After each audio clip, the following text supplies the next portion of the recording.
Hello, hello and welcome to my channel. Now today we are going to talk about how we can create a logo for Pepsi, something like this. Okay, I have already created this logo. This is not properly embedded, so I created the other one. Simple logo and a simple technique to create such a high quality image for any kid nowadays in Photoshop. Now simply first of all I'm going to close this, and now I'm going to simply create a new file, and I'm going to go for 1080 by 1080. 300 resolution is not required, and I'm going to create a logo. We could simply create it by marquee. Here marquee, circular marquee tool, we can ellipse marquee tool and shift. Okay, sorry, something has happened. Okay, create a new layer and shift, and we can do it like this. We create a shape, and now I'm going to color it with some odd looking colors like red. Control backspace. Done. Now I'm going to take a new layer, and I'm going to take a rectangular tool. Pixels are selected, so this would be a pixel in the next layer. Done. Now I'm going to have to distort this to work like a whitish area here. So I have to go into I have to find filters, go to distort and go to 12. We just need a little bit of 12, not more, not less. So I'm going to do basic 12 to this and select this.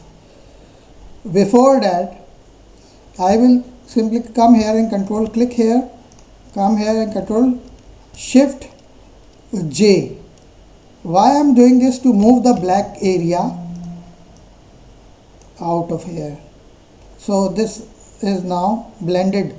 Now what I also need to do is control click here and simply delete this. Press delete key. Now we have a perfect blend of two different shapes, rasterized shapes, pixel shapes. In between there is a black, which we require to be white. So I'm going to change the color of white into yellow for proper understanding. Control backspace, and I'm going to change, control click on the layer and change the color into white. These are very simple steps. Okay, now this part has been done. The reason I have to cut this area in between was because we needed different colors for this area. I needed a blue color, blend of blue, so we need to create, sorry, back color, control backs, and you can see there is an outline here. We could simply remove it by using the eraser tool. Simple. I usually call that a rubber, but we could remove the bad areas here, and now we have a perfect blended logo. Now we can add text here. Pepsi. Now I'm going to change the color to something visible.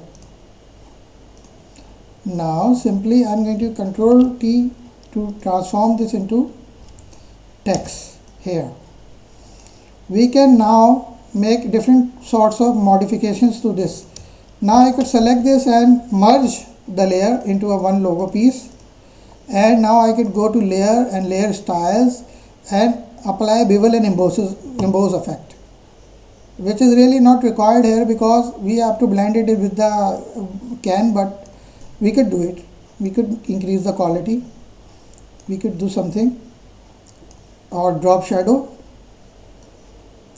Alright, we could do it, but I'm not going to do it right now. I'm going to simply cancel this, remove this, and now simply go to export, save for web legacy, and PNG selected. Export this image into your folder. Where is the folder? Okay, it was in the download. Wait, I have to see.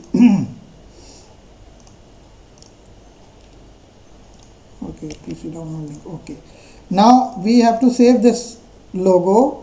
Go to export, save for link, and here Pepsi Legacy. Okay, now this has been done. PNG file has been saved. I don't need to save the file again and again. I already made the logo. So I'm going to remove this. And now we simply need to, by the way, the resources file will be in the description link. And now I'm taking the silver can and paste on the background. Double click to remove the lock and press OK when the alert comes. Now, same as before. Now this is a little complex image. So we need to go to the properties. If properties you cannot find, you open from here in the Windows property, and you just drag the window and you will see select subject. Select the subject. Very simple. It is taking some time. Please wait.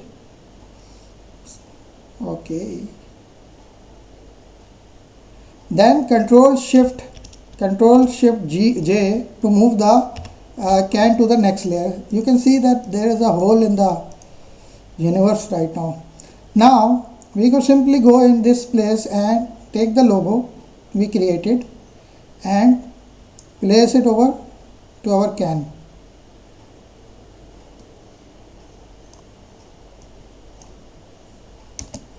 Like this.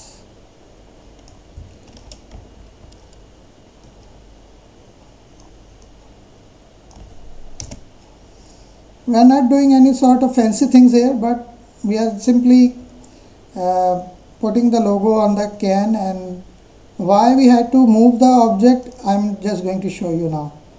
So we have this water bubble effect. We are going to take this. Every file is in the description in a zip file and upload it on the Gmail. Now we are going to first see where it looks perfect. Then we are going for, we come to the can and we are going to mask the object. So this is not exactly what I was looking for, but we have to go here and we have to go to darker or wherever this looks nicer.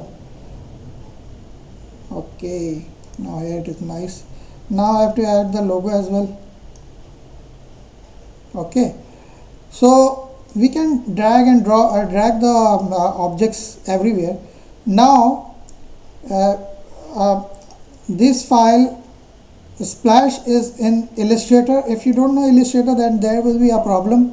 You can't follow the other steps, but it's a rather easy job to work with Illustrator and make effects like this, because these drops are vector drops. These are adjustable drops. We simply have to copy and paste it here to make it more realistic. Now the software is loading, so we have to wait for a while.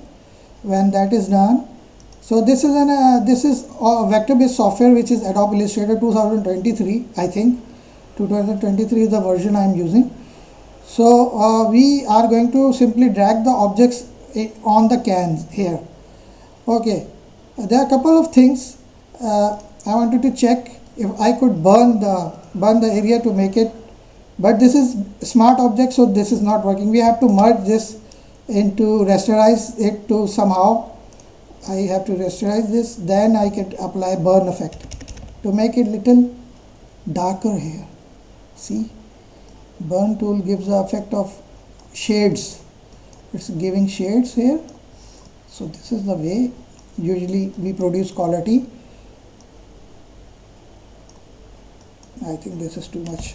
Okay, forget it. Now when the Illustrator is open up, man, please wait. Okay, we conclude our lesson still here because there's something wrong with the software. And then are you loaded now? Okay, now thanks God. Now this will be a group file, so we simply need to ungroup this. Ungroup this, then notice this will be the front. These two things will be in front of the can and the other will be in the back of the can. So I am going to simply go to the can go below the above the can. This has to be merged, I think. No. Okay. Upper. Now I'm going to use this splash over here, adjust it on the top of the can, not applying the bubble effects, because that would look awful if the bubble effects are coming on the waters. So now the above effect I have already used. Now I will go for the bottom layer, bottom part. Control C and go to the can. Layer is already created, so I am going to paste it here. See, this is the way. Now adjust it a little. This is the way we create splashes. So the file, all the files are in the resources, so we could easily download the resource files. Now we could copy this, or we could use the bubbles. You can see the bubbles are grouped also. I could put them here as a smart object, very small, okay, like this, crystal bubbles. I can ungroup and place them individually as well. These are not, these are above the can, like this.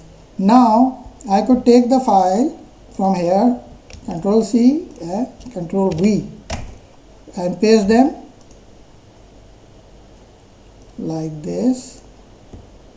So this is basically how we create effects. Now we have to control each and every element. We can Control T and we can drag it like this, adjust as we require, as much as we want, whatever we want with this. So this would come above somehow. We could create them into a rasterized layer and simply could select this object by lasso tool like this and Control Shift J and take it below the can. So this will look like that the water is coming from the other side to the area above the can. Thank you for watching. I hope you understand what I was trying to teach. These are few of the tips that could be used to create an image, a product based image. This is easier to create in Photoshop, and by using other tools we could create it faster. Thank you.